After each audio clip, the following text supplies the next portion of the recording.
Sir இதுக்கு மாநகராட்சி மேலே நம்ம வந்து பிஏஎல் ஃபைல் பண்ண முடியுமா சார்? கண்டிப்பாக பப்ளிக் இன்ட்ரெஸ்ட் லிட்டிகேஷன் பண்ண முடியும்.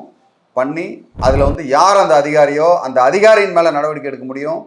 பாதிக்கப்பட்டிருந்தாங்க அப்படின்னா பாதிக்கப்பட்ட இப்போ ரோடு அதனால் டேமேஜ் ஆகிருக்கு மற்ற இதாகிருக்குன்னா அதை க்ளீன் பண்ணுறதுக்கும் அவங்களுக்கு எல்லா ஆணையும் நம்ம பெற முடியும். ஸோ இப்போ கழிவுகளை சிந்தும் போது ஏதாவது ஒரு விபத்து ஏற்பட்டுருச்சு அப்படின்னா யாருக்கிட்ட நம்ம வந்து பெற முடியும் சார்?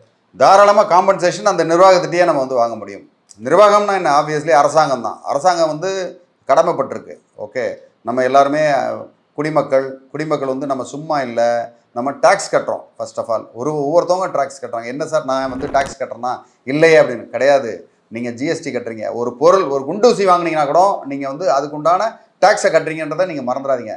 நான் வந்து இன்கம் டேக்ஸ் கட்டலை அதனால் என்ன கேட்க உரிமை இல்லை அப்படின்னு நினச்சி தவறாக எடுத்துக்காதீங்க.